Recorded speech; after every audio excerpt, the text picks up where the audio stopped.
Hey, welcome to the Scream 6 commentary. I'm Matt Bettinelli-Olpin, one of the directors. I'm Tyler Gillett, one of the directors. I'm Chad Villella. I'm Guy Busick, co-writer. I'm James Vanderbilt, co-writer and producer. Wow. Nailed it, guys. Nailed it. Really That well was- done, guys. that was Fantastic. our third Professionals. Now we're off. Professionals. An hour and a half to get that. But I think we nailed it. All right, so let me ask you guys, Radio Silence. You finished Scream 5, and you know Guy and I have started writing a second one. What is your, like, where are you like, I want to do this again? I don't want to, like, where are your kind of heads? Because you're exhausted at the finish line.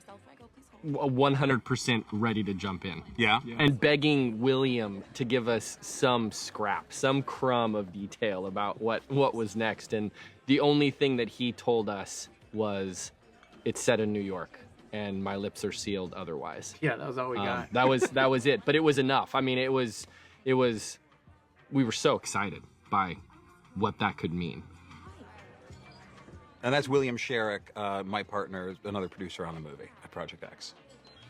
And then, guys, you had sort of had Samara in mind as you were writing this role. Is that? Yeah, I mean, my recollection is 100%. Yeah, we certainly did. Yeah. And we were walking to a dinner in Montreal when we were like, let's just call her and I was see with if you guys, she's I remember. game. Yeah, you were like standing on one corner. With her on speakerphone, Yeah, which I thought was really everybody weird, huddled like around in it. the middle of Montreal. There are a series of photos that you took of us and that we took of you, Of Jamie. I absolutely think taking during photos that of you, during yeah. that phone call, and she was super game to come and hang out with us for a few days.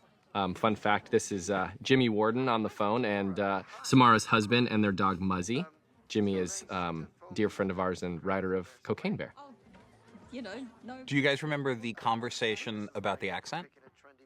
Yeah. Oh yeah. I remember that, and she actually read a couple of lines for us both ways. Yeah, she sent us the whole first scene with the American accent and I with remember an just on Australian the text accent. chain, there were a couple of sound files, Yeah. and we all Yeah. kind of listened and voted, and it was like, oh, she's... I don't know. Yeah, and I think Pro was accent. ultimately driving it was like, how do we create, knowing that she's going to have so little screen time, what's the most memorable start for that character? Like, what's the thing that just makes her pop on screen as quick as possible? And it's also the first time first American film she's done with her Australian accent, right? Yeah, no, it's nice letting Samara be Samara. Yeah. Yeah, she said that this character is the closest she's ever played to herself, which I love. I love that. I remember, Jamie, you seeing dailies and texting us and loving that she was kind of taking the piss out of the out of the these script. lines. Yeah, that she was just like, kind I of can't believe I said that Yeah, on the phone. yeah, Like, yeah, yeah. it works so well. Like, it's just such a, I'm so awkward, even though I'm a gorgeous human being, but I'm so awkward on a first date, and it's so sort of, I think, relatable.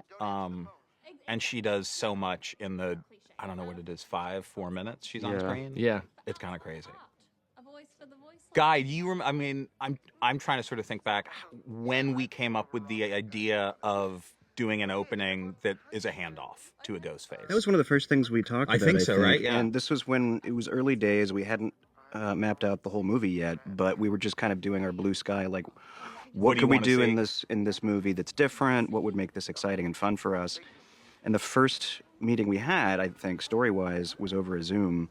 And I'm pretty sure I started, and I was like, I just had this crazy idea that we start with like a traditional scream kill, albeit in New York City, so it's got kind of a fresh flavor. And then we do the throw to credits slash, but we don't go to credits. Yeah. And we hold on Ghostface, and then he removes his mask, and then we follow him. And you had this look on your face, and I was like, oh, he hates it.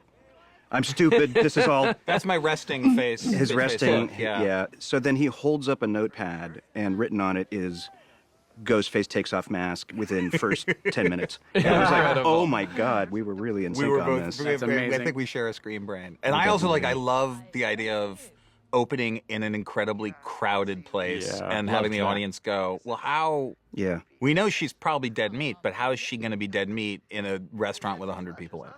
Yeah, reading the opening, we were just floored from the first line because, well, Hasta El Fuego, the name of the restaurant, is also the name of our our text chain, and and a reference to Bad Boys. Bad Boys for life. Well, by the way, For life. it started during the pandemic because like we Yes. couldn't all hang out and see each other, so we would all like talk about movies we all wanted to watch and then discuss on the text chain, and then the text chain became Hasta El Fuego, and then the restaurant became Hasta El Fuego. Really, these movies are just a collection of dumb jokes taken too far, right? Inside 100%. just for At us. the end It's- of the day. Yeah, we'll talk about Blackmore University coming up.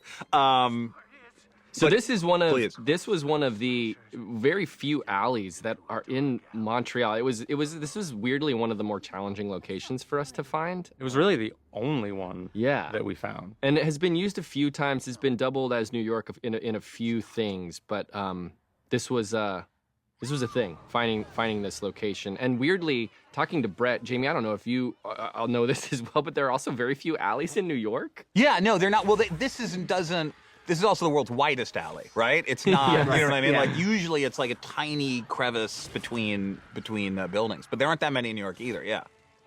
And this was challenging because there are actual apartment buildings on either side of this location. So and we're shooting until 2, 3, 4 a.m.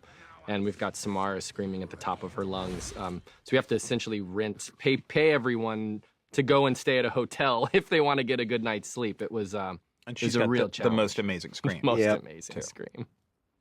Sorry, Samara. And then this guy shows up. Yeah, and this was He was cast pretty late too, right? He was one of the last, if not the last person cast. I think so. I Right? think that's Yeah, right. I think yeah, that's right. that And is- Mason Gooding helped talk him into it. Yeah, because they're Yeah. really good friends. Yeah. And Tony still claims to have never have seen a Scream movie. he doesn't. Not do even this horror. one? He's like he's. I don't know this one. I He's think seen he's this seen. one now. He also was the last cast member to know who the killers were. I remember him walking into the cast screening still Oh, not nice. not aware who the killers were, and we recorded his prediction, and he was Besides himself, He was wrong. He knew. Yeah. Right. He didn't even know that. He's that good an actor. It just Could fully be takes- anyone. Fully takes on the other body experience. So Blackmore University, who wants to take this one? Well, this was so when we did Scream 5, I think we talked about in the Scream 5 commentary, Rich D'Elia, when he sent out sides for Sam, there's a whole monologue about I'm the daughter of Billy Loomis, but we really wanted to protect that secret. So he instead inserted the name, my father was John Blackmore. And so you have all these incredibly talented actresses sobbing in their auditions, reading the revelation that their father is in fact John Blackmore, which we found hilarious. Another inside joke. And then when we Yes. started working on this